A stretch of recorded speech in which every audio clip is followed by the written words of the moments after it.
This is Sports Map All Night with Bill Schmidt on the Sports Map Radio Network. Presented by Rocket Mortgage. Live from the O'Reilly Auto Parts Studios, here's Bill Schmidt. Thanks for hanging out, Sports Map All Night. Appreciate you being here. Andrew Carlson is in here as well. My name is Bill Schmidt. Be your host for the next 3 hours. No maps in the studio. The live stream is checking out my election night shirt, though. Got my man Abe Lincoln on tonight. Who debates with Abe Lincoln, right? $5 bill, tremendous value. Telling me that I can get a burrito and a drink and a taco for an Abe Lincoln? Thanks. I mean, there's plenty of different variables and things you can use with an Abe Lincoln. So I'm rocking that tonight as we don't even know what's going to happen tonight. We're not going to analyze it. We're not going to give you updates on it. You have other places for that. However, we are a tremendous second screen and diversion to the whatever nonsense is happening later on here tonight and across the country. Coast to coast on the Sports Map Radio Network. This is Sports Map All Night. And talking about, picking a cabinet and deciding upon which youngster you would like to lead your organization for the next couple of years, as we're debating and picking who leads the country for the next 4 years, what rookie quarterback in 2020 would you want leading your team? Who would you elect to be your franchise quarterback for the next decade? We have a couple of absolute stunners out of the gates here with how well Joe Burrow has played so far for the Cincinnati Bengals. And Jay Morrison's going to stop by in about a half hour from right now and tell us just how good it has looked for Joe Burrow from The Athletic in Cincinnati, because I watched Joe Burrow play and understand how good his group was last year at LSU, playing with so much top-end talent, playing with so many different first-round picks. Obviously, Justin Jefferson is doing what he's doing right now in Minnesota. Ja'Marr Chase is going to be, a top 7, 8 pick in the draft this upcoming year. And there was talent all over those teams that was laden with NFL prospects and players, guys who were playing bigger games as they move forward into their careers than just there at LSU. And conversely, Justin Herbert had the opportunity to most likely be the number 1 overall pick 1 year prior to. He decided to stay back a year, and he decided that his biggest games and the ones that he was dedicated towards winning and wanting to win were still at Oregon for another year. He ends up going 6 to the LA Chargers, and Tua Tagovailoa, out of all of this, lands right into the middle at number 5. Somebody that for a year or so, year and some change, had been prognosticated to be the number 1 guy, believed to be, a tank for Tua for so many different organizations. And maybe he landed in just the right opportunity. And Clay Ferraro joins us in the second hour of the program, right after we do top 5, bottom 5 in the National Football League, as we do each and every Tuesday here. Clay, anchor and reporter for WPLG in Miami, can give us and shed a little bit of light on where Tua ascends from here and where the ceiling maybe reaches for a guy like Tagovailoa. But at this particular point, we've seen very few, right? But when you're analyzing and deciding on a young man to lead the organization for the next decade and a half, you also have limited opportunity and a limited knowledge base as to who you go with. So for everybody immediately jumping on Justin Herbert because we've seen him put up such, video game-like numbers in just his first 5 starts with the Chargers, let's temper the emotion just a bit, because while Justin Herbert has been stunning, to say the least, in his games, he's also a very pedestrian 1-5, and his team has also now blown 3 17-point leads in the games that he has been the starting quarterback for the Los Angeles Chargers. Whether you think that's an Anthony Lynn problem, whether you think that's a defensive problem or a Pep Johnson problem, whatever it ends up being, that's the case, and those are the facts. They've blown 3 different leads of 17 plus, and they're also 1-5 with him as the starting quarterback. Wins and losses, though, not necessarily the determining factor onto which guy is going to have the more productive NFL career, right? Look at how Joe Burrow has started in Cincinnati. If anybody believed they were winning 5 games this year, congratulations. You were on the higher end of the spectrum. I had one friend, as we made a venture out to the desert to Sin City in Las Vegas, Nevada, right around July 4th time, the young man that I was traveling with said, where do I put in a future bet to have the Cincinnati Bengals go to the playoffs? And I said, well, if you wanted to light your money on fire, I have a lighter right here. We could do it in the hotel room. There's no reason to go down to the sports book and do that.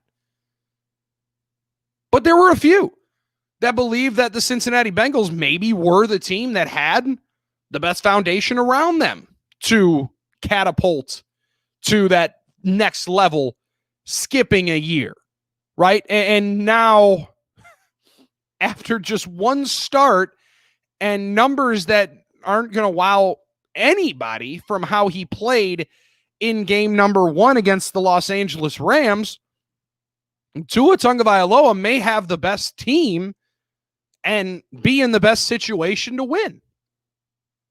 12 of 22 for 93 yards and a touchdown against the LA Rams.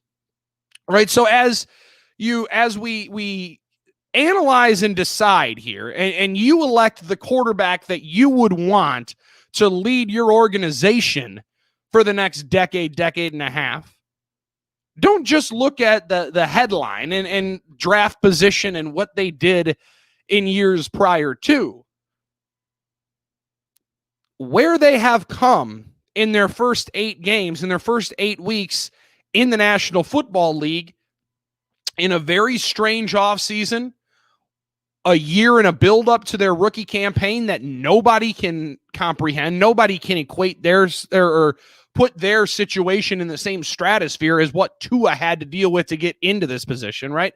Nobody is able to say, oh yeah, back in 1989, I had the same lead up as Justin Herbert did to take over a team in Los Angeles, because he didn't. And if Justin Herbert is having the same conversation with you, he might be completely honest and tell you, I wasn't really thinking I was going to be the starting quarterback of the Los Angeles Chargers just 2 games into the season, not even after 1. Right after the coin toss, before game number 2, he became the starting quarterback and was thrust into that opportunity and thrust into that position. So there's character traits, there's on the field play, and then there's also just something that you cannot quantify, you cannot put into words. It's not a quantitative stat, but your gut feeling as to who's going to be the best pro. Because as difficult as it is for me to believe and wrap my mind around at this moment, I think there might be a couple, very few, and Andrew Carlson can call me out on the carpet back in Houston if I'm wrong here. There may just be just a couple, Andrew, just maybe 1 or 2 guys, 1 or 2 listeners listening to us across the Sports Map Radio Network that believe that maybe Jordan Love is the best one and the guy that they would elect to lead their organization for the next decade and a half. I'm not saying they're wrong. I definitely won't say you're right. I won't be the one to elect, because we haven't seen him outside of his mask. We haven't seen him in a helmet yet. So there's a very, very difficult analysis process when you look at a rookie quarterback, especially without preseason, without a full training camp, without OTAs, without mandatory mini camp. And though the numbers and the style of play may be similar to what we've seen in the past, I don't know that we've seen a rookie quarterback come in with the type of confidence that Joe Burrow has shown in the pocket there in Cincinnati. He has stepped into some of the most dangerous situations for a quarterback to step into. This past week, guys, he had 4 backup linemen playing for him in Cincinnati. They picked up a guard who had a walkthrough on Friday, and they said, oh, by the way, you're going to start on Sunday. Sweet, let's do it. Sounds good. And adjusting on the fly might be what he does best. And being able to ad lib and show that he maybe breathes better and plays better, performs better in chaos. As the Bengals come off and beat the 5-1 Tennessee Titans, who are still licking their wounds from a week before losing to the Pittsburgh Steelers the way that they did. Capitalizing on your opportunity like Justin Herbert. That's something that you can't put a finger on.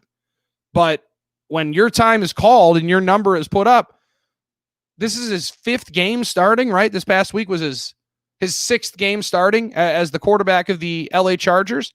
He was 29 of 43 for 3 TDs. But did have some rookie moments in that game, to say the least. A couple of throws that left you scratching your head like, oh, really? At this time of the game, we're going to do that?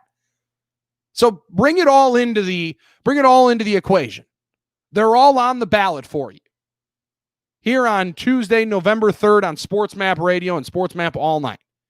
Which rookie quarterback do you believe, or which quarterback would you want to lead your organization for the next decade? Which young rookie quarterback would you elect as your team's starter going forward here on SportsMap All Night? I'll give you the one that I think is a clean-cut winner for me.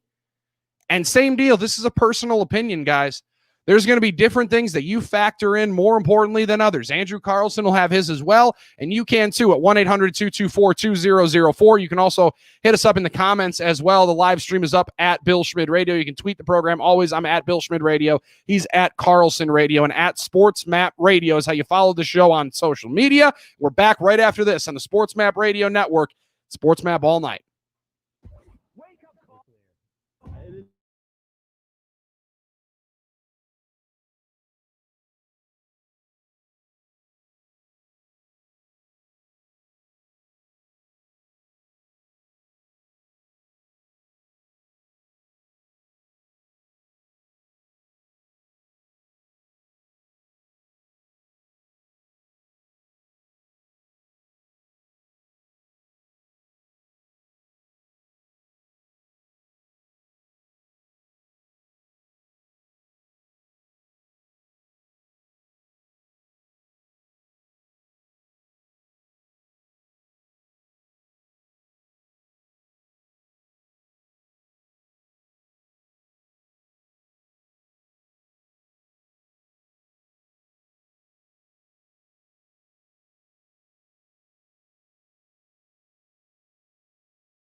It's Sports Map all night. We know you got a lot on your plate this evening, wherever and however you may be consuming Sports Map all night. We appreciate you being here inside the O'Reilly Auto Parts studios. Guys, O'Reilly Auto Parts, are your wiper blades chattering, skipping, and squeaking? Don't compromise your visibility with streaks or smearing on your windows.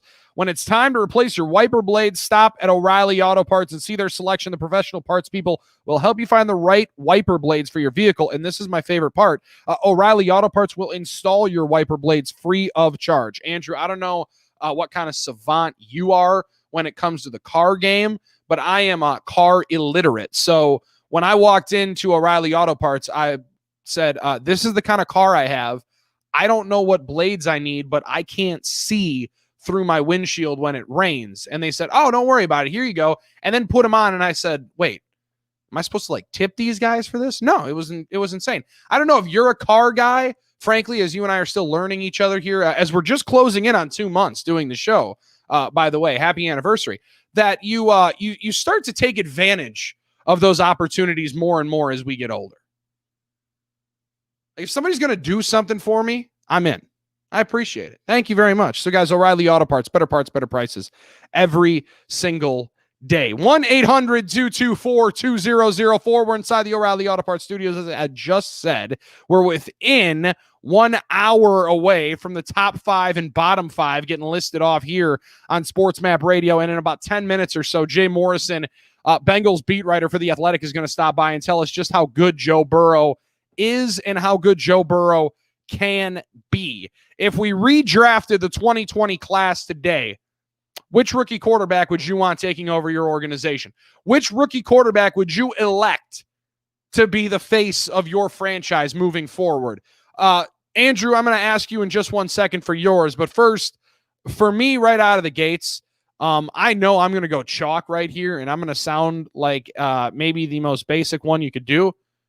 Man, give me Joe Burrow, dude. And to me, frankly, I really like what I've seen out of Justin Herbert. The arm strength is fantastic. The traits, the physical traits that we heard so much about in the pre-draft process are outstanding. I think he's got a great ceiling ahead of him, and it only keeps getting pushed further and further up. Tua, I really just have concerns about how long he lasts at this level in the game. And I hate using injury or fear of injury as any demerit against a player, because it feels like to me, I chastise people all the time for doing this when it comes to talking about Lamar Jackson. So many different folks, when I speak about how much I love Lamar Jackson and love watching him play, and think that just about any team in the league would be dropping their books to go and take over and try and build an offense to fit around Lamar because he's just that crazy of a talent. And people just go, oh, he's going to get hurt. Well, let's see somebody actually stop him before we say that. The issue for me with Tua is I just don't know that he's got the foot speed that a guy who, when he gets out of the pocket like him at his size, maybe needs to cover himself up and stay away from those big hits. Look, Lamar is one of the dudes that you can't get a big hit on him. He knows how to take hits. He's shown that in his first 2.5 years as a starter. 2 years maybe now it fully equates out to. But Kyler Murray's the same way. You can't get a clean hit on him. Russell Wilson is one of the savviest guys when it comes to sliding and getting down in the National Football League. You just don't get a big hit on him. Joe Burrow is taking some big hits. All right. He is getting poked a lot and often behind that Cincinnati line. So staying healthy is going to also be an issue for the soon to be 24-year-old quarterback. Joe's the oldest one out of these guys. He's maybe got the least game experience when you look at how long Herbert started at Oregon, how long Tua played at Alabama. For Burrow, he sat at Ohio State, then moved on to LSU, did not look great his first year, came back with a vengeance and dominated his senior year. So he's into like his third full year of being a starter again. And for me, it's just the few things that I see as well off the field, the intangible process of elimination that I go through with these guys, especially at that position. Joe Burrow, to me, is the absolute total package. And I cannot see a way in which, if I had the opportunity out of all these different organizations, that I would not take Joe Burrow for the next decade and a half as my starting quarterback in my organization. And I would believe, if I'm the GM of any of those teams, I would believe that I had pretty good job security for the rest of my time if Joe Burrow was the starting quarterback there, because this is what it's all about. It's about locking yourself up. It's about being safe. And that is the main reason why I believe Jordan Love was selected by the Green Bay Packers to give their GM some legitimate job security to lock himself in, because there's no way you're firing a general manager before his rookie quarterback gets onto the field. That diatribe is over. Andrew Carlson, I don't think you're going to go with Jordan Love as the rookie quarterback that you would elect to run your organization for the next decade and a half. And this is difficult for you because you have the dude that you would want running your team in Deshaun Watson. But out of these rookie quarterbacks, which would you pick to run a team for the next decade and a half?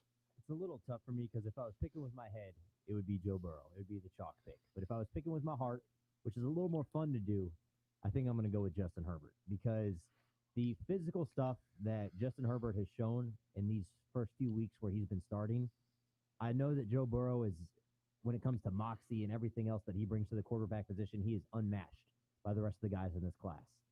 But the stuff that Justin Herbert does, I don't think that there's anything that can really make up for it when you talk about his athletic ability and the arm strength. Sure. And for whatever reason, man, those guys are just so much fun to watch when they do stuff, and you just think to yourself, how on God's name did he pull that off? How the hell did he do that? And Justin Herbert, to me, strikes me as the guy who can do that. And is he as polished as Joe Burrow? Absolutely not. But that age thing you touched on at the very end there is something I think is very important. Even though he probably has a little bit more time starting on a football field than Joe Burrow, those extra couple of years, they mean a lot in terms of the development curve of the quarterback. So I'll take Herbert. I would not be upset at all if I ended up picking Burrow. But Tua and especially Jordan Love for me are just out of the conversation entirely. Yeah, it feels like Tua and Love to both of us are distant third and fourths.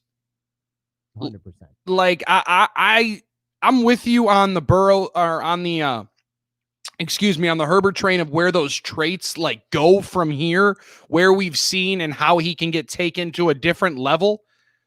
Some of the throws that Herbert makes, he's able to realign himself and get himself into the proper mechanics, into the right position to throw the ball down the field, where, I mean, in some incredibly crowded areas too.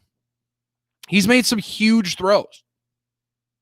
He's made some dynamite plays where, I mean, he goes head to head with the best in the game in his first game, in which he was not believing to be starting at quarterback for the LA Chargers.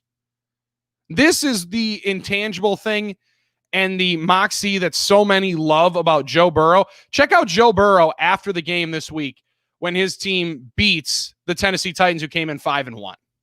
We know we were talking about it all week in practice. We don't feel like a 1-5 football team. One or two plays go our way over the last couple weeks, and we're 6-2 right now, 7-1. But that we didn't make those plays until today, and it feels good to make them.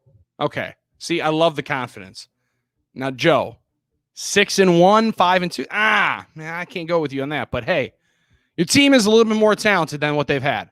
Jay Morrison is going to tell us why Joe Burrow should be the pick. Bengals beat writer for The Athletic is right here with me, Bill Schmidt, and Andrew Carlson on SportsMap all night next. Keep it right here at SportsMap Radio.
Welcome back at Sports Map All Night. Okay, I lied. Andrew, I lied. We said that we weren't going to talk any politics on the show tonight. But here we go. CNN projection. This is breaking news. I feel like we need an alert or something. Republican Tommy Tuberville defeats incumbent Democratic Doug Jones in Alabama. The only reason this is interesting and sparked our minds here on Sports Map All Night, Tommy Tuberville may now be the only senator in the United States that has ever also been the Walter Camp and Bear Bryant Coach of the Year after Auburn's 13-0 season in which they won the SEC championship and won the Sugar Bowl, but was left out of the BCS National Championship game. How about that? From the head coach of Auburn and Texas Tech and Cincinnati and Mississippi, now he's a U.S. Senator elect from Alabama. Holy cow. That's a resume, to say the least. Tommy Tuberville. This is like, so which is the stranger move from career choice from going to in entertainment, sports entertainment, because I'm throwing Kane in here as well, to then go into the U.S. Senate or go into politics? Professional wrestling or being a college football head coach? Ooh. I think I got to go professional wrestling. Right? Like, that's got to be the bigger stunner. And no, it wasn't Stone Cold that decided to go into politics. Like, being a college football head coach, it is kind of political, isn't it? I mean, like, and I'm not saying, I'm not trying to make any jokes or sound bad here, but you kind of gotta, you gotta do the right things. You're representing an entire institution of higher learning, an entire athletic department. That's probably a much easier change of course, going from coaching to being in politics than, giving somebody a tombstone pile driver in front of 15,000 all of a sudden saying, I'm Glenn Jacobs and I approve this message. That's a definite shift. So congratulations, Tommy Tuberville. We have our listeners down in Auburn, Alabama. There you go. Tommy Tuberville will now be a U.S. Senator-elect. Congratulations to him. Congratulations to all who are listening here to Sports Map All Night, because you are tuned in to a show that is presented by Rocket Mortgage. When you need certainty in the home loan buying process and a loan that fits your life, Rocket Mortgage can. 1-800-224-2004. We're going to keep the rookie quarterback conversation rolling throughout the night. So if you want to weigh in and tell us who you would elect as your team's starting quarterback for the next decade and a half, who you want to elect as your franchise quarterback out of the rookie class here in 2020, feel free to do so. 1-800-224-2004. But we are now 10 minutes away, 10 minutes and counting away from top 5, bottom 5 in the National Football League. It's right around the corner. Some changes in the top 5. In the bottom 5, well, some definite changes as well. Bill Schmidt, Andrew Carlson here on Sports Map All Night.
Sports Map Radio Network.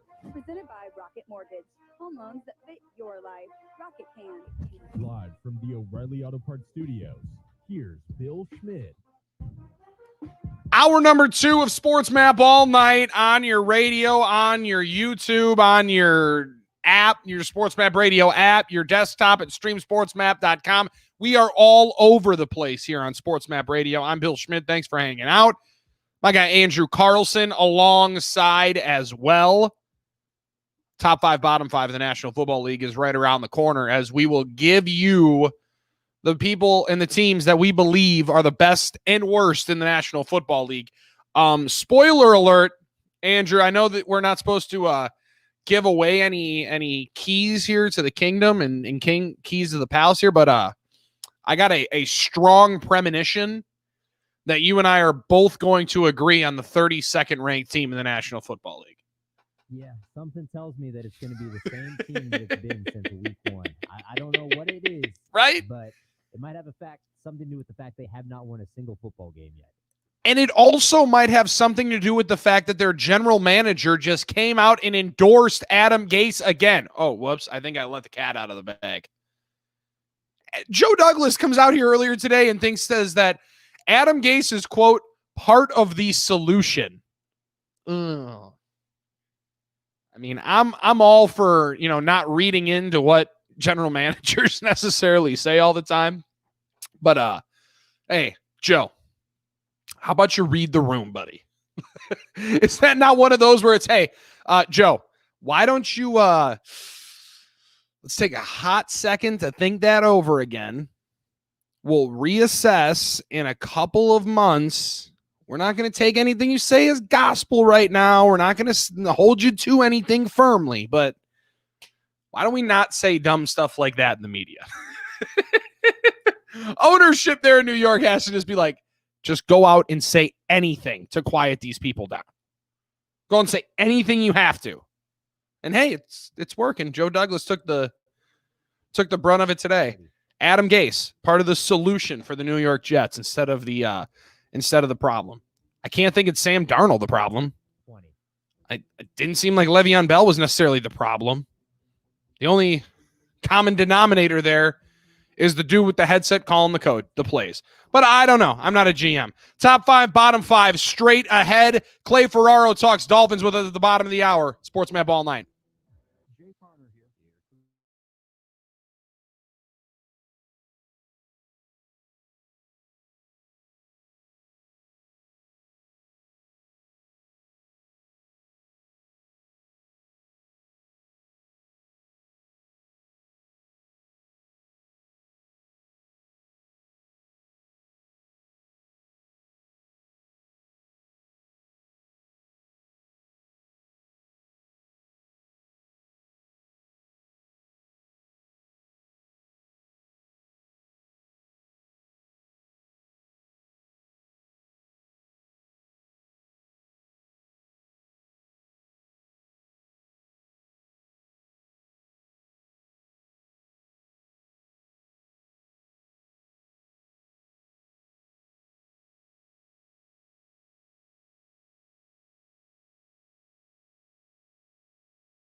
Is in. I am Bill Schmid. Thanks for hanging out.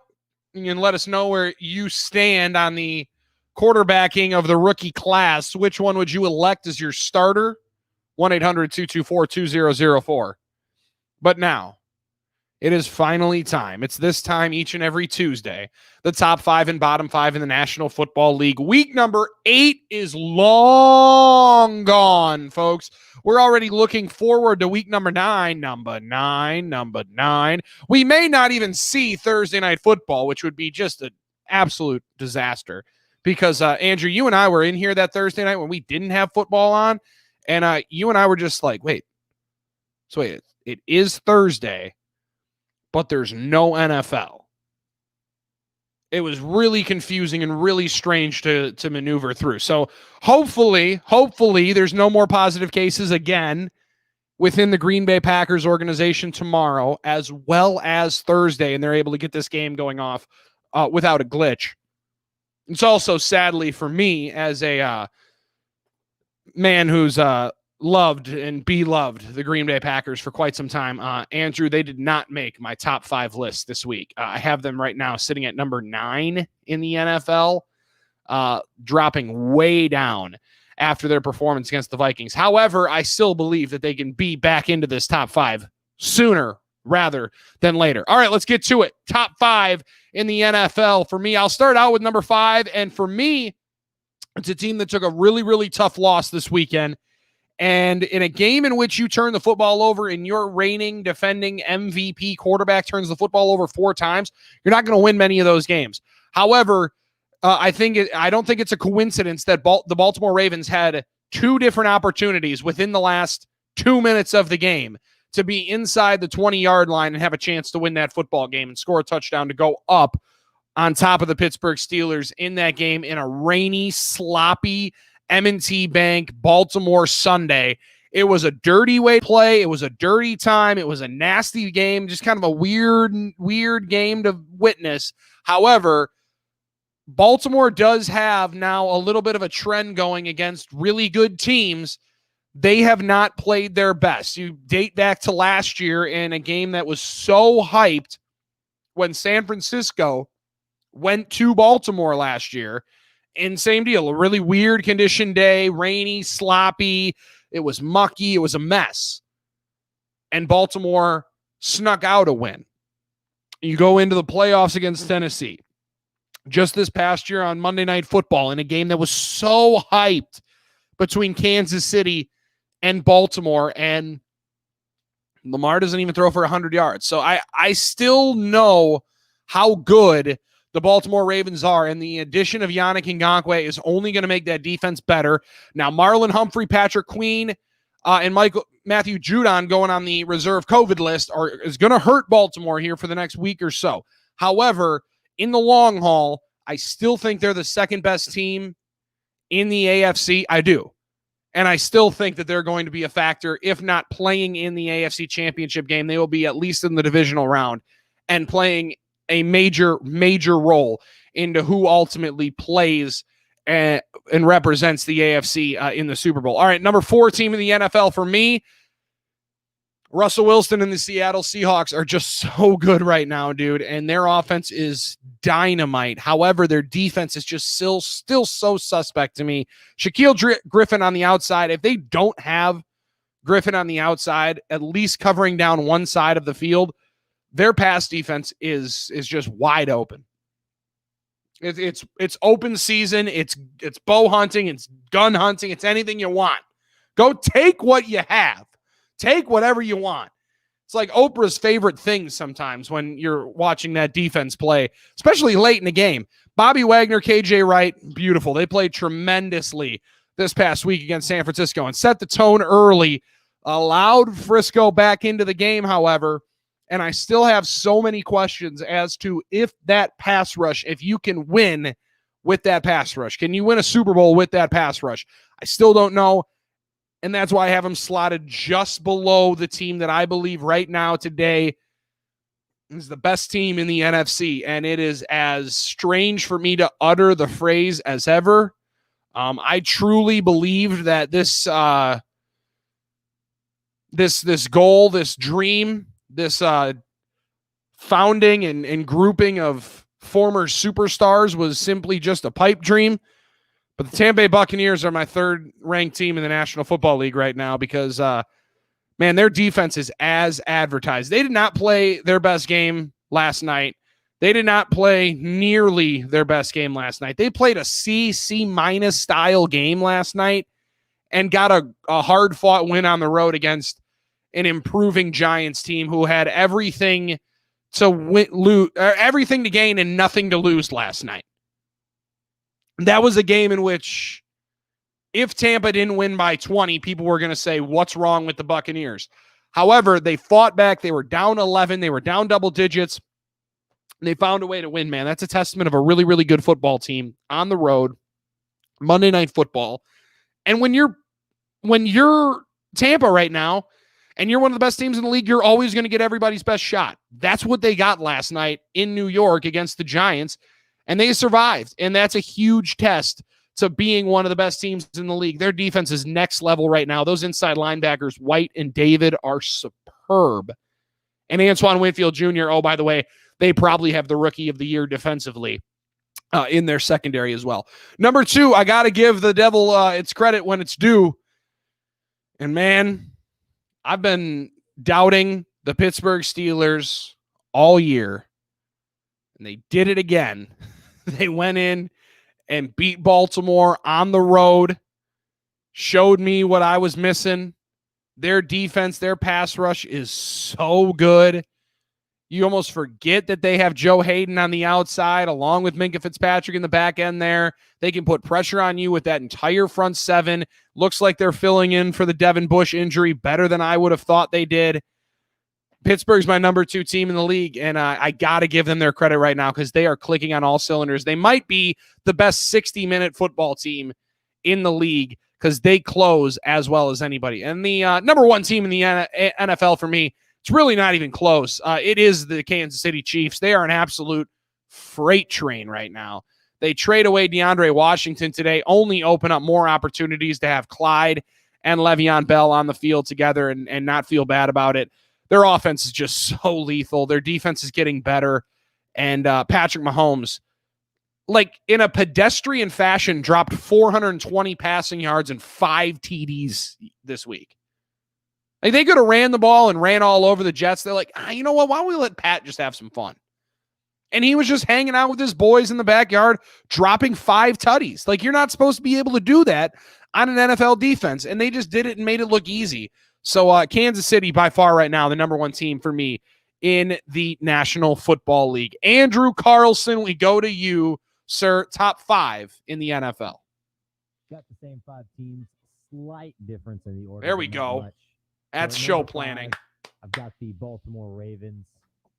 I still think that they might be the best team in the AFC North, but the reality is they lost to the Pittsburgh Steelers, so I've got to put them down there at number 5, and that was their second loss. They need to get the turnovers under control. Lamar needs to get the turnovers under control. But the fact that they still committed all those turnovers, the Pittsburgh defense scored, and it was still up in the air at the end of that game, tells me this Ravens team is damn good, and they're not going to be going anywhere. So they're at number 5, but there's plenty of potential that they can move up back into that top 2 or 3 by the end of the season. Number 4, I've got the Tampa Bay Buccaneers. The one difference I've got from your list. Wasn't impressed at all with what they did against New York, but to me that was the classic game where the good team just sort of plays down to the level of competition, knowing they only have to flip the switch for a few minutes to win that game. And it seems that's what Tampa Bay did. And with Tom Brady at quarterback, I'm sure that that's the sort of game that he's been in for years now, where it's a close game till the end, but you sort of always knew what was going to happen. It was going to be Brady, and it was going to be the Buccaneers pulling it out. Number 3, I've got the Seahawks because I just love Russell Wilson so much. Even though I think the Buccaneers team is significantly more talented than the Seahawks team, man, I can't go against Russ. The let Russ cook movement just keeps on rolling. I think he's the MVP of the league. He has been just absolutely sensational this season. With DK Metcalf and Tyler Lockett, he's got one of the best 1-2 punches, if not the best 1-2 punch at the receiver position in the whole NFL. Number 2, I've got the Pittsburgh Steelers, unbeaten, but they can't take number 1 because some of their performances, well, they've won the games. They haven't been all that great, but when you're 7-0 in the NFL, you know you really can't complain about anything. Still want to see a little bit more from them offensively. Big Ben has been really up and down this season. Had some very, very questionable decisions at points, but hey, look, when you're 7-0, can't really complain all that much. And at number one, I've got the Kansas City Chiefs. What more can you say about them? I mean, we've seen them win a football game in these past 3 weeks in just about every single way possible. They won with the ground game. They've won with Patrick Mahomes doing his thing.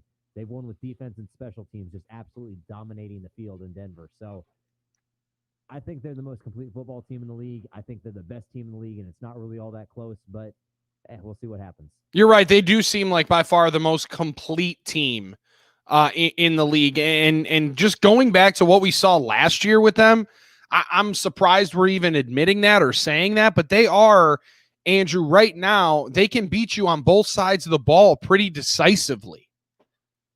Like they can go in and beat you up defensively. You mentioned the score that they had on the special team side against Denver a week ago. Like they can beat you in so many different ways. And when they beat Denver, I want to say by 30 something. What was it? It was by 28 or whatever it was. Yeah, about 28. Yeah. Pat threw for 200 yards and a touch. Like it wasn't a Pat Mahomes domination. Like we have the best player on the football field and you're just going to witness it all day. No, they systematically beat them down and took their lunch money and laughed at them while they did it. Like that's an impressive feat to me to be able to do that with that fashion, in that style. It's just something you don't really see very much of. And right now, it's going to take a Herculean effort by somebody to knock off Kansas City. I'm not saying that no one can. I'm not saying nobody will. But at this particular point, it's going to be in the divisional round at the very earliest.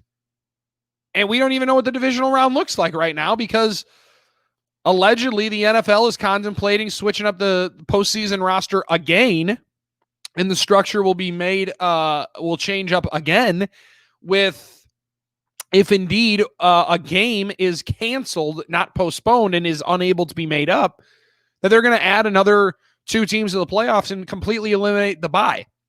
If the bye week is completely taken off the schedule in the playoffs, that's, I think, one of the main ways that only way that you see Kansas City not win the AFC. And right now they're the 2 seed. That just shows you that I do believe Pittsburgh comes down to earth at least a little bit here. At least a little bit they got to come back here. But it doesn't look like they're going to do so anytime soon. I mean, we read that schedule to you last night. They go to play Baltimore on Thanksgiving night, right?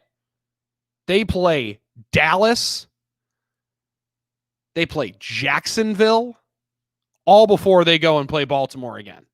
And I'm forgetting one other cupcake. I want to say like Denver or something.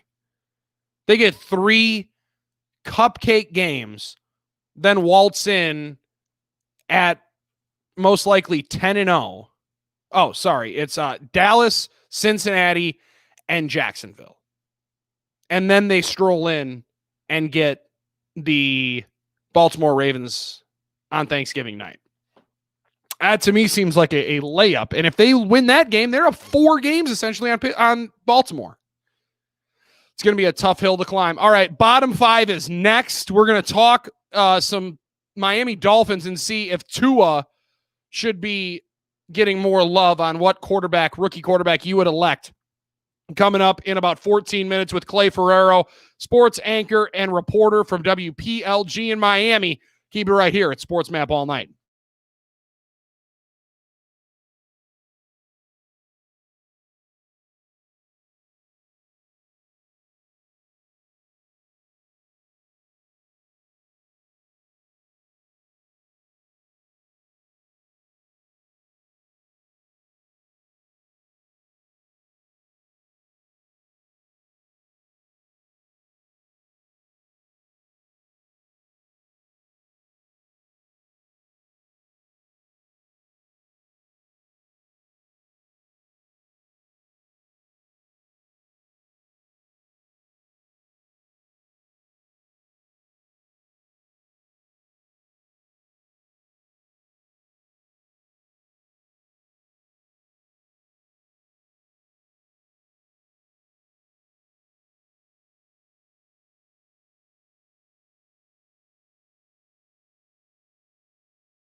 consuming it.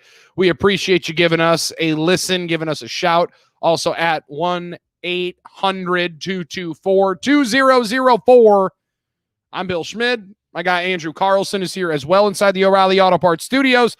Need replacement parts and tools for your repair, maintenance, or restoration projects? O'Reilly Auto Parts has you covered. Trust the friendly and knowledgeable parts professionals at O'Reilly Auto Parts. They know what it takes to get the job done right the first time. In fact, professional technicians have counted on O'Reilly Auto Parts for years. Stop by and talk to one of the professional parts people today at O'Reilly Auto Parts. Better parts, better prices every day. The bottom 5 in the National Football League right now, we give it to you. And the 28th ranked team in the NFL for me involves one of the youngsters that we're talking about here tonight. I think their head coach does not get nearly enough credit. I still think he's a very competent NFL head coach. They are so decimated with injuries on the defensive side of the football, and somehow the Los Angeles Chargers just cannot get out of their own way. They've now blown 3 17-plus point leads. I can't defend that. I still think Anthony Lynn deserves a job. I want to see him have his full deck of cards at his disposal. I want him to actually have a full offseason with Justin Herbert because I think he can still make him a really good head coach. And I still think, despite all the outside noise, that team plays really, really hard for Anthony Lynn. And that's one of those unquantifiable statistic feeling, gut feeling kind of things that you just can't put in. You just can't put a price on. You can't fully tag it as to how it changes the way the team plays. But right now, Los Angeles deserves to be in the bottom 5 of the National Football League. 29 for me is the Houston Texans. They've already fired their coach, who is also the general manager, and they wouldn't move on from any players that they could have to regain some of that draft capital that I think they so desperately needed today in the trade deadline, and that was a definite miss. That's why I have Houston sitting at 29, even with the great young Deshaun Watson. The Washington football team is the number 30 for me, the third worst team in the National Football League. Their defensive line is really, really good. But besides that, they are right now starting Kyle Allen at quarterback, and that should tell you enough about it. They had to move on from Dwayne Haskins because they didn't believe he had enough, and they should probably go with Alex Smith, but I think they're still just too worried about him and what the PR look is for putting Alex Smith back out onto the football field. Their running game with Antonio Gibson is nice. There's a reason why they are where they are in the standings, and they do play in the NFC East. The number 31 team in the National Football League for me is not the last place team in the NFC East. And I know this is surprising to me. The Giants are not in my bottom 5 because those dudes fight and scratch and claw, and they took Tampa to the absolute limits last night. And I've seen them play one-score games pretty much every single contest that I've watched from New York this year. So they are not in my bottom 5, but the Washington football team is. And the 31st ranked team in the National Football League just started something called Ben DiNucci at quarterback. Stand-up James Madison alums. Congratulations to Ben DiNucci for getting his start. It appears like his opportunity is ending because they're about to start Garrett Gilbert. Am I right there, Andrew, that they might start? They are looking all over the place. Cooper Rush may start for the Dallas Cowboys. That's how bad it has gotten. And I still don't believe that they fire Mike McCarthy here, even though they are that bad down in Dallas. And the 32nd ranked football team for me is not the New York Giants. No, it is their tenant as well in MetLife Stadium. It is the New York Jets. They are just an absolute train wreck. They're just so bad. They're so bad. And their head coach is just really, really incompetent at this point. However, their general manager might be just as bad because he just gave the guy a vote of confidence. Just don't say anything. Just don't say anything. Yeah, he's our coach right now. Okay, cool. Go to bed. Everybody leave. Go to bed. Write your stories. Jets suck. They're 32nd. Andrew, what do you got? Number 28, I've got a team that I don't expect to be there come next week, the New York Football Giants. Like you said, they play really hard, and they fought tooth and nail with the Tampa Bay Bucks on Monday night. And once you get later on in the season, the teams that continue to play hard typically win a couple of games, and I think the Giants are going to find themselves in that situation in a couple of weeks from now. At number 29, I've got my Houston Texans. That team is just so putrid. They were not able to make a move this trade deadline to move one of J.J. Watt or Will Fuller, and it's nice that they're finally valuing their assets, but it would have been nice if they had done that before they stripped this team down to bare bones and traded everybody away for peanuts, but, here we are. Number 30, I've got the Dallas Cowboys. It's not really through any fault of their own. I mean, that defense is awful. They showed some signs of life on Sunday night against the Eagles, but I think that's more speaking to the Eagles' incompetence than it is to what the Cowboys are. The quarterback situation, we know it's a mess. Andy Dalton's going to miss another week, so we're either staring Ben DiNucci, Garrett Gilbert, or Cooper Rush in the face. So, that's another 9 or 10 people in the box because none of those guys can accurately throw the football. Number 31, I have a team that I'm surprised you missed out on, the Jacksonville Jaguars. They've only won one game this season. They've lost to the Houston Texans, which is just a criminal offense. And on top of all of that, Gardner Minshew's not playing right now. He's not going to be playing this upcoming week. So I've got them at number 31 and number 32. What else needs to be said? It's the New York Jets. It's Adam Gase. It's the worst team in football and one of the worst teams we've seen in the past decade. There we go. Good. Beautiful. I have a chance to take the Chargers out. Jaguars are 28. Chargers are 27. Thanks for helping me on that. I was trying any which way to keep Justin Herbert out of there because I don't want to put that on him. However, they're in a bad situation right now. Doug Marrone. Ugh. Yikes. You want to talk about a danger zone he's stepping into. Clay Ferraro's here next, sports anchor and reporter for WPLG in Miami, talking Dolphins on Sports Map all night. Jace Clear, CEO of Rocket Mortgage.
back. This is Sports Map All Night. This hour of Sports Map Radio has been presented by Rocket Mortgage. When you need an expert to help navigate the home loan process, Rocket can. Thanks for hanging out with us. This is Sports Map All Night. We appreciate you being here. We know there's a lot of distractions, a lot going on tonight, so thanks for hanging out and giving us a couple of minutes of your time, however long it may be, or however long you may be able to listen to tonight's program. You can always pick up the podcast each day at Sports Map Radio. Andrew Carlson puts everything up there pretty much as it's going down. So right after hour number 1, as we start hour number 2, you can catch up on what you missed and just keep going on demand hour by hour by hour, interview by interview, like Clay Ferraro, who just joined us from Miami, WPLG sports anchor and reporter. Really fun conversation to have with a guy who gets to see Brian Flores interact with his team on a day in and day out basis.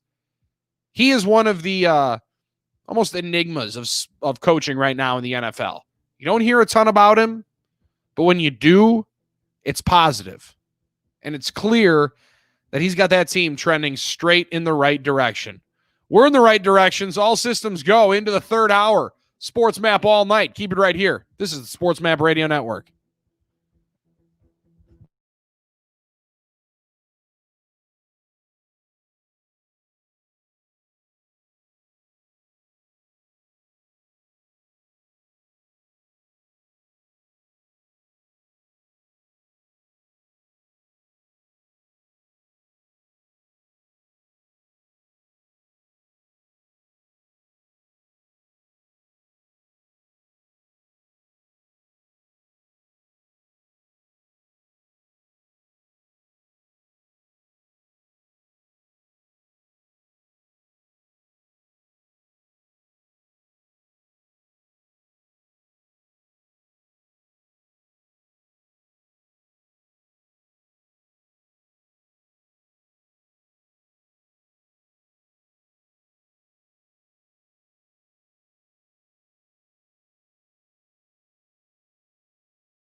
across the globe on the free Sports Map Radio app, which is just the easiest way to listen to us. However, and wherever, whenever you listen to us, right there on the Sports Map Radio app, it is there for your leisure entertainment and your opportunity to easily listen to Sports Map Radio, all the great programs. The Middle, the new program involving our guy Eitan Shander, right there in the middle of the day. You got to check that one out as well, starting up at 10 on the Central Time Zone, as well as my guy Jake Asman, 8 to 10 Central. Pushing the Odds with Matt Peralt gives you all the latest betting lines and action, which so many people right now are learning about sports gambling through the election. It is unreal. I mean, like, I don't know if gambling lines are telling us what the true trend is, or the electoral map on CNN is giving us a better indication. Andrew, people who I don't think have ever looked at a sports gambling wager or a wager in general before are now learning what plus 170 and minus 220 means, simply because they're following the election online. Yeah, and simply because those things and those betting people seem to know more of what they're doing than the people talking about it on the television. As crazy as it sounds, but the people who make the lines, they always have information. They don't put them up there if they don't know what they're doing. So it tends to make sense that they would be the first with just about everything. And somehow they're getting this now. It's just so strange. And also, I'm just still so scorned after that Ohio State, Penn State over that I lost this weekend, that I can't even look at a sports wager right now. I mean, good thing Thursday Night Football is a full. Wait a second. Wait, the MAC is back tomorrow? There's 6 games to bet on tomorrow? Okay. Yeah, I'm good. All right. Showpot will be activated for tomorrow's MACtion. Oh, baby. You can't not love the MAC being back. We'll be talking about that tomorrow. But first, is there any bigger letdown than the NFL trade deadline? This is Sports Map Radio. We discuss next. Auto accident help.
I'm Bill Schmidt. Andrew Carlson is here as well. Hour number 3 is live. We're talking NFL with you also. Which rookie quarterback would you elect to be the starter for your favorite team for the next decade or so? We're all in the business of picking winners here tonight. And leaders is a good way to put it. What team would you want and which guy would you want to lead your organization for the next few years? Because I'm watching Joe Burrow each and every week, and I'm just amazed by the poise in the pocket that this dude from LSU continues to show. His ability to step up amidst just chaos in the pocket, an offensive line around him that is so, earth-shatteringly strange and somewhat piecemealed together all over the place there in Cincinnati. For him, Jay Morrison said it earlier, they had a guard that literally was signed on Friday, came in, did a walkthrough, and then went in and started on Sunday. Now, he had to get signed a little bit earlier because of the COVID protocols. You can't necessarily play right out of the gates. However, he played that week, had a walkthrough under his belt, and went and started for the Cincinnati Bengals in a game that they beat the Tennessee Titans this past weekend, led by Joe Burrow, who's now has his team at 2-5-1. Which, if you would have told me in the beginning of the year they would get 2 wins, I would have said over the entire season. Cool, good for them. With an opportunity, realistically, in Cincinnati to be like a 5 to 6 win team here at the end of the year, that's incredible strides to make. Justin Herbert is obviously a key indicator and going to be in the conversation for a long time as one of the better quarterbacks in this league. It appears that there's a star on the rise there in Southern California with the LA Chargers. And Andrew, you picked Justin Herbert if you had to go with one guy to lead your organization for the next decade or so. You went with Herbert. I went with Burrow. Both of us shied away from Tua Tagovailoa. And I don't think anybody even remotely thinks that Jordan Love is in the class of any of those guys. That's why he was available at 26 when the Packers traded a 4th-round pick to go up 5 spots to go and get him. But even after listening to Clay Ferrero talk to us from WPLG in Miami, do you have any reason to change your selection from Joe Burrow or from Justin Herbert to Tua Tagovailoa there in Miami? Oh, no chance. There's no chance. I mean, I can't imagine a scenario where Tua does enough in these, last 8 games or so where he will overtake what production these guys have put out. What Herbert's done in these first 6 games is record-breaking level stuff. I don't think that there's anything that Tua is physically capable of showing me in these last 8 games where I'm like, okay, his ceiling is higher than Justin Herbert's. His floor is close enough to or higher enough than Herbert's floor, because look, let's be honest, I think that Herbert's floor, if stuff goes poorly, could be pretty dang bad. But I don't think that Tua's floor is going to be high enough above Herbert's floor for me to say, hey, you know what, that's enough for me to pass on the ceiling that Herbert's shown. That's the toughest part about it, because, I mean, we can even see the floor, and the floor talent-wise from Tua, like we've seen him make big-time throws, and we've seen him play in such huge games. Maybe it's the big game factor that's so out there for Tua, and we're still maybe just so infatuated with the way that he played in that national championship game when he came in relief of Hurts and then just stole the job from there. But, like, I just witnessed Tua so many different times be in such precarious situations once he gets outside of the pocket. And then Justin Herbert gets outside of the pocket and you're like, oh man, what is he going to do? What is he doing? And like, you sit up in your seat because you're excited and you almost want to see the magic. You want to see what happens. You're anticipating him making a star level play, a star throw, something that's going to, rattle your cage and be like, whoa, that was outstanding. And then all of a sudden it's with Tua, I'm looking up and going, oh man, get out.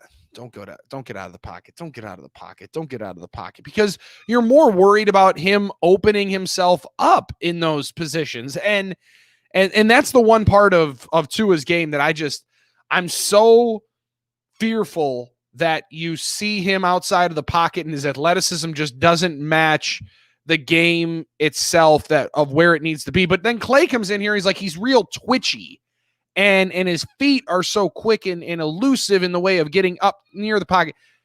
Hey man, Drew Brees doesn't get outside of the pocket very much. And he's made a living stepping up into the pocket and delivering, balls on time, right where they need to be. Perfect spots, perfect angles. And maybe you need to look more at it, but I look at that structure of a guy and I don't see the foot speed or the athleticism of Russ, of Kyler, of all those guys where you're like, oh, he can get out of here and make something happen. I don't even see Baker really in that. Like, I see Baker Mayfield being a little bit more elusive than Tua, being able to protect himself a little bit better than Tua once he gets outside of the pocket. That's where the fear for me for Tua comes in. However, it was awesome seeing him play in Miami, and I will admit that. Good to see him get his actual chance. And if indeed the reports are true that came out over the weekend that the organization wanted to get a look at Tua, before they made a determination, before they immediately said, like, Tua Tagovailoa can be our starting quarterback for the next several years. He can be our guy, and we're going to be very okay and believing that he's going to take us to the next level. Because Clay said it right there in the last hour of the program. They're 4-3. They're a game and a half out of first. They get Buffalo again. Like, I'm not saying that I'm feeling great about them winning the division, but they definitely have an opportunity to win the division. Like, there's no doubt about it that they have a legitimate chance to win this division out in the AFC East. And it's not really a pipe dream. And maybe he does give them a little bit better chance and he doesn't throw the ball away too many times. Miami made one trade today. They were one of the few teams that actually did make a trade on deadline day. And frankly, is there any more of a letdown in the sports world than the NFL trade deadline? It's the worst trade deadline we have in our sports country, and it's not really close. Because, Andrew, like you listen to it and you look at it, I think it's more evident in football where you say, man, Packers need a wide receiver. You serious? Look at Aaron Rodgers throwing to something called EQ. Huh? MVS? Wait, are we talking about a CVS? No, MVS. That's supposed to be a deep threat. Like, then you look at different teams like the Pittsburgh Steelers who lose their starting inside linebacker to a torn ACL and they go and supplement it with Avery Williamson. But the issue is there's usually not teams across the NFL each and every year that suck as much as the Jets who are willing to send off player after player after player. Like, most teams aren't ready to completely call it quits and wrap things up in the middle of the year. They still believe, hey, there's still some way that we can maneuver our way through this thing and find some positives going into the last 9 weeks of the year. And then you have organizations like the Houston Texans, who you're very familiar with, Andrew, who already fired the GM, fired the head coach, and now they don't want to give the interim GM necessarily the full power to trade a superstar like J.J. Watt or a guy like a Will Fuller, and they want to be a little bit more conservative and keep their guys around and let the next, leader of the organization take over. And I'm cool with that. But we get built up here for the NFL trade deadline, and it is a snoozer. Today at 3:00, everybody could have just taken a nap because everyone knew they were going to be up so late here tonight with the polling results. Like, you could have slept right through the NFL trade deadline and said, "Oh, I missed Isaiah Ford. Yikes. I'm so disappointed in that." But then I look at the NBA trade deadline, and Andrew, you can say that the NBA trade deadline may be a little bit more exciting for a Rockets fan because you guys have been really good for the majority of the last, decade and been trying to add to your team, trying to make moves. The NBA trade deadline is as much hype as the MLB trade deadline with just a little bit less flurry of full moves, but I feel like usually you always get a good name or two that gets shipped at the NBA deadline. Yeah, it seems like almost every team is active in some way, shape, or form at the NBA trade deadline. MLB trade deadline is just complete chaos as you've got teams, looking to make the playoffs just because in the MLB, if you make the playoffs, you've got a shot. Mm-hmm. And then with the NFL, I feel like teams are so hesitant to give up assets these days, especially when it comes to draft picks, and you almost never see player for player trades in the NFL. Never. So because the teams are just so protective of those assets that are the draft picks, you don't see the trades happen. You almost never see these blockbuster deadline deals go down. And yet every year, here we are getting hyped up for the trade deadline because we see what went down in the MLB. We see what went down in the NBA, and we're like, all right, what's the NFL going to bring us? Nothing. Every single year, it's coal underneath that dang Christmas tree. I think I heard McAfee talking about it earlier today, and he said, like, when was the last time you just saw a straight up human for human trade in the NFL? Like, you never do. You never see a cornerback getting shipped out for a left guard, right? Like, I think the last one that I could really think of was when Zeitler got traded from the Browns to the Giants, and that involved Jabril Peppers, and that was like a cascade package for OBJ. Or a couple years ago, maybe at the end of camp, Kiko Alonso got traded to New Orleans for Vince Beagle, like just a swap of linebackers. Like, when was the last time you just saw straight up player for player? Because on the way home, you're like, or on the way to your next city, you're like, bro, they really traded me for him? They think I'm only as good as that guy? That kind of animosity sticks.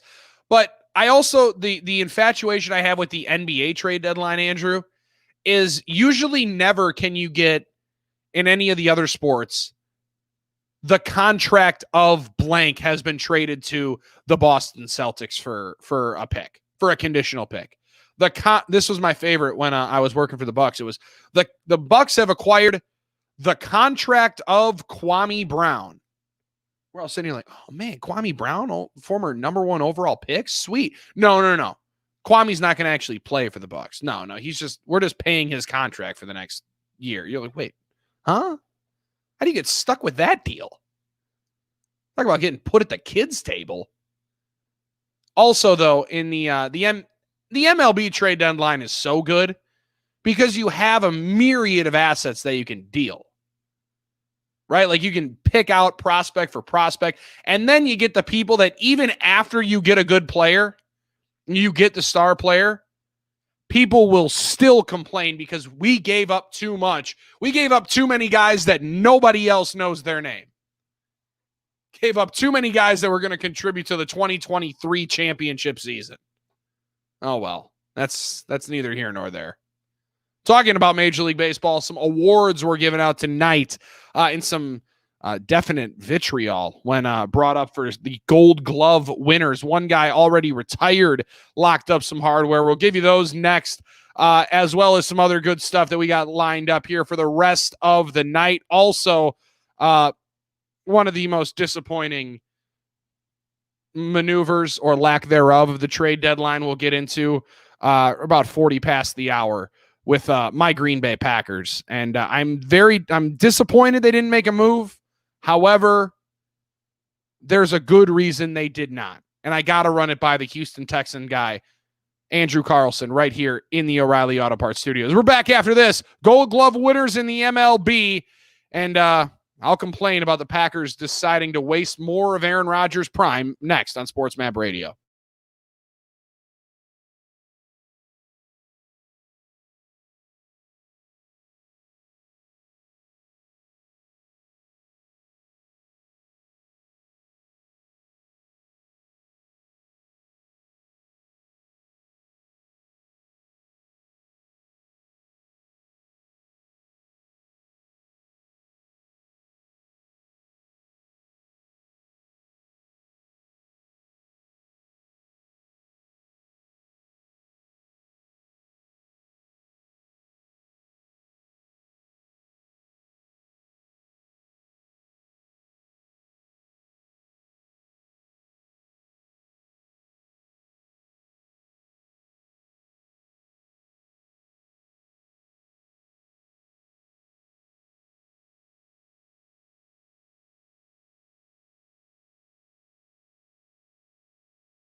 the slides and the sidearm throws, thinking he was Patrick Mahomes.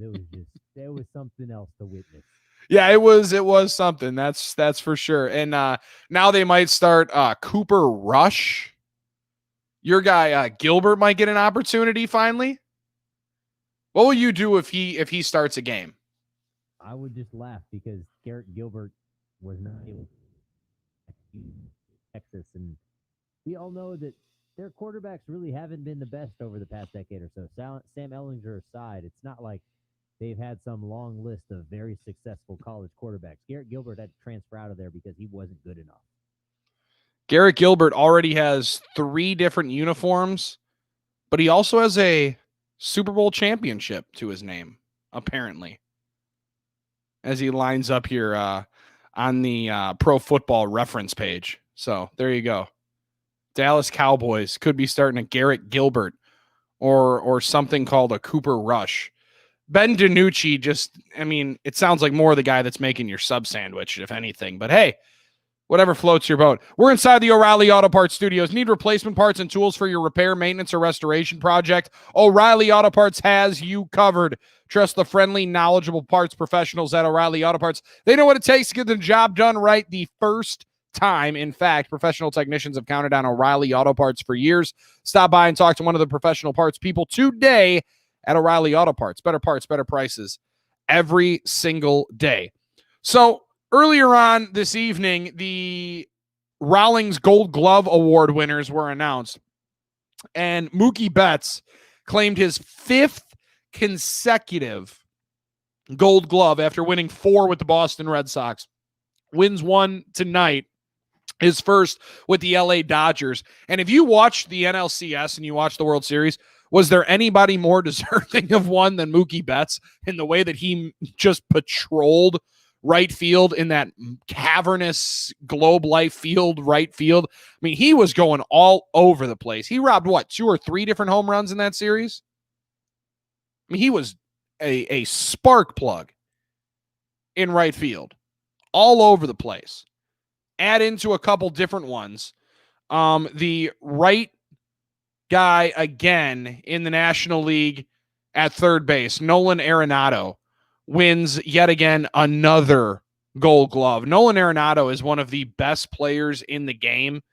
And for a team in which there's just not a ton of pub for the Colorado Rockies, I'm not saying that they don't love the team out there in Denver, but I feel like when you say, oh, you're going to a Rockies game, the majority of the people that say that are from out of town. They're like, oh, we're going to Denver. Oh, we're going to go to a Rockies game. Little do we know that he's a 3-time Platinum Glove winner and now a 7-time Gold Glove Award winner is Nolan Arenado. He's also one of the richer guys in all of professional sports. 8 consecutive Gold Gloves at third base. He's played 8 seasons in the majors, if you were just for reference there. That's how dominant at that position he's been. Otherwise, in the infield on the National League side, Anthony Rizzo along with Javi Baez. Baez wins the shortstop again, and he is an absolute magician. Colton Wong, who just got released, or at least bought out of his contract, declined his option. He is going to be a free agent now, played with the Cardinals for the last few years. He wins the second base Gold Glove. Tucker Barnhart is your winner behind the plate in the National League. And we already knew what one young man, Yadier Molina, believed of the catcher finalists in the National League. He said it was a joke that he was not at least even a finalist. Yadi has 8 Gold Gloves. Watching the NL Central very closely as I do, yeah, I'd have to side with Yadier Molina over Tucker Barnhart. But hey, to each his own. Cesar Hernandez, Roberto Perez make it 2 Indians that lock in Gold Gloves as well. Evan White wins a Gold Glove over there at first base for the Mariners. Andrew Carlson. There's more and more guys in the AL West winning Gold Gloves than I think any other division in the league, as Joey Gallo wins one for the Rangers. Griffin Koenig wins one for the Angels as a pitcher. They had third base, shortstop, first base, all locked out from the AL West Not one Houston Astro. What, do you guys just not like to play defense over there or what? Hey, look, we had 3 nominees, okay? Just none of them won. They went to these other teams that could make the playoffs under 500 like the Astros were able to, so they had to give them something for the season. Are you biting your tongue more and more on fearing that George Springer is no longer going to be a Houston Astro, or do you believe that he ends up locking up? I still don't think he's going to be an Astro. I just don't think that they're going to prioritize the money to spend on George. I think it's going to go to Correa and a big extension for him, and then maybe locking up some pitching elsewhere and spreading out the rest of that money. But I don't think they're locking up both George and Carlos. I just don't see it happening. Springer right now seems to be the top guy on the market free agency wise, and rightfully so. I'm just worried as to what this free agent market looks like in Major League Baseball this year. I mean, you've been seeing guys get declined on options left and right, and it is a war zone out there. But also, congratulations to Tyler O'Neill and Trent Grisham wins one for the Padres. We're back after this. Sports Map All Night. Hi, this is Jay Farner, CEO of Rocket Mortgage. I think you almost got it. I'm not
Rodgers some help. Come on. Ooh, maybe J.J. Watt. Oh, maybe they could go and grab some kind of inside linebacker. You just saw Quan Alexander go and nothing. Nothing was brought in to help Aaron Charles Rodgers get himself to another Super Bowl. Now, here in the good land up here in Wisconsin, Andrew, it has been as tightly contested that Will Fuller was the almost savior, it felt like, for the Green Bay Packers today. The reports coming out that the Packers brass had some very staunch disagreements between giving up a high-end pick for a, quote, elite receiver was the terminology used by Diana Rossini of ESPN earlier today when referring to Will Fuller. You've been able to watch Will Fuller a lot more, I think, than I have. Is elite the way that you would describe his play as a receiver? I would describe it as occasionally elite. I would call him an elite deep threat. I think that with the right quarterback and the right offensive system, that he is one of the best deep threats in football. I don't think he gets to showcase that as much, given Deshaun doesn't typically have the time to really let the routes develop that way anymore. And especially considering that there's nobody else on the Texans receiving core that's really worth giving a whole lot of respect to. But elite overall, absolutely not. The thought was that, in the way that the reports are coming out, Will Fuller was the hottest and most available guy at the receiver position. And seemingly, it felt like he was the most available player at the trade deadline that you could have had, that anybody was talking about, that everybody was watching to see if he would get shipped out and go anywhere after this deadline. However, I was watching and following along and waiting with bated breath to see if indeed the Packers would finally surround Aaron Rodgers with some weapons to get him to another Super Bowl. And I'm waiting and watching and seeing it's Will Fuller. Oh, it could be Will Fuller. It could be Will Fuller. And then I'm seeing second round pick for, 8 to 9 to 10 games of Will Fuller. And you can tell me if I'm wrong or not, but I'm looking at guys like Laviska Shenault, DK Metcalf. I mean, there have been some monstrous second round wide receivers taken that I know they can't help you win the 2020 Super Bowl. That's the only one you can focus on. But if the price was a second round pick for Will Fuller, I understand passing, and I understand every single team passing on a second round pick for Will Fuller. Well, you have to also understand why the Texans are asking for that, because in all likelihood, they get a third round compensation pick if Will Fuller walks as a free agent. So if essentially all you're getting from this year for trading Will Fuller for a third or a fourth is that third or fourth and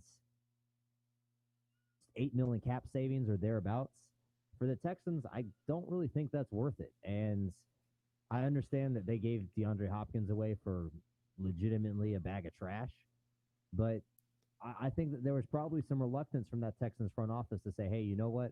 We're not just going to be rolled over and dragged behind the car in any of these trade deals anymore. We're going to stand our ground. And because of the fact that if Will Fuller ends up walking after this year, we probably get a third round pick for it. We're not accepting anything less than a second because it just doesn't make sense for us to. No, it didn't. It made no sense for them to take anything less than that because it was guaranteed what you were going to be able to get. You were going to be able to get a third if he walks. And apparently the Packers wanted them to ship in some money. Like the negotiations don't sound like it was as close as many of us believed that it could have been at the exact time in which the deals were made or being discussed. But as I'm waiting and watching and believing and trying to see exactly if a guy is available or not, and then I'm seeing the second round pick and I'm thinking back like, man, if only we had a David Johnson to pitch in, could have gotten DeAndre Hopkins for a second round pick. Like that's the difficult nature of it. And you and I were just talking about how draft capital and picks and assets are so the estimated value varies between organizations. It also varies between times of the season, right? Like preseason going into camp, those picks are somewhat, here and there out. Like whatever you think of. I think back to when Sam Bradford was traded for a first and a fourth, I'm pretty sure, to Minnesota after the Teddy Bridgewater injury. There was no way anybody was giving a first-round pick for Sam Bradford right around draft time. Because right around draft time, you see what those picks can be. The ideas start percolating in your mind like, ooh, that could be so-and-so out of UCLA. That could be this guy from the University of Miami. And I think it becomes a little bit more tangible as to what that real worth of that pick is. Mid-season, for a lot of teams, you're starting to see, ooh, you know, we're going to be in the mix. We're going to be right around 26, 27, 28. Our second round pick kind of becomes a high third. It's still close to the sixth. Like the value just changes as to how deep we get into the NFL season. But frankly, for both sides with the Fuller deal, made sense for me that it didn't happen. People in Wisconsin, though, were losing their collective minds. And I know you're stunned by that from the people up here in the land of the cheese. But there's so much and so many times that like opportunities have presented themselves to add top flight playmakers at that spot that it could be Andrew Carlson out there running for out routes. And people are like, dude, give him a third, man. Come on. What are you doing with a third round pick? Oh, I don't know. Taking a Pro Bowl guard, right? Like the Packers did that a couple last year with their second round pick and grabbed Elton Jenkins, who's probably going to be maybe the starting left tackle if they let Bakhtiari leave. And he was the highest graded offensive lineman by Pro Football Focus last year. So like it's easy at the moment to look at the number, look at the round and say, well, what does that value have? But once you're in those locker rooms and you're in those front offices, man, you get judged a lot harsher than that. And I think the angle in which I see Green Bay taking and that they have, and Matt LaFleur said it earlier today. He's like, I don't really think they were ever that close. I don't think, the conversations were ever that intense as to if we were really going to get him. But I'm looking at it more long-term with how Green Bay has structured their organization and structured their power. And tell me if I'm wrong, Andrew, if you don't think this is right. When you draft a quarterback, you're drafting your own job security because there's no way they're firing a general manager before the rookie quarterback plays. So Brian Gutekunst up in Green Bay has, I think, a year and a half left on his contract, if I'm not wrong. And with a Hall of Fame quarterback and no succession plan, you're looking at it and saying, ooh, well, he's got no championships, no appearances in a Super Bowl, and there's no outlook to the future at the quarterback spot. Ugh. Now it's, well, sure, you haven't gone to a Super Bowl, but we got to see what Jordan Love can do. And we got to, be able to assess that draft pick, see these next couple of drafts fully work itself out. Guy bought himself a contract extension with a Jordan Love pick. And if they would have went and shipped out a second round pick today for a Will Fuller, that would have been completely contrary to what he did all year. So I'm not surprised the Packers didn't do anything. And frankly, if it was Will Fuller for a second round pick, I would have been very, very frustrated. Like, dude, really? For 9 games, maybe? Max 11 games, you're getting Will Fuller for. Because I don't think there was any way Green Bay was signing Will Fuller to a long-term deal, even past this year. Now, the one was very intriguing, and Andrew, you know this as well as anybody, that I've been very fascinated on number 99. Is there any way that J.J. Watt is not a Houston Texan next year as we start the 2021 football season? At this point, I don't see it. I mean, I can't imagine them cutting him. That would just be such an unceremonious end to what has been a fantastic career in Houston and everything he's meant to the city. So I really don't see them cutting him. The only chance I see is if they restructure his deal and potentially trade him somewhere. And honestly, the only 2 destinations I see that happening are either Pittsburgh to play with his brothers or up in Green Bay to play where he grew up. Those are the only 2 options I can imagine.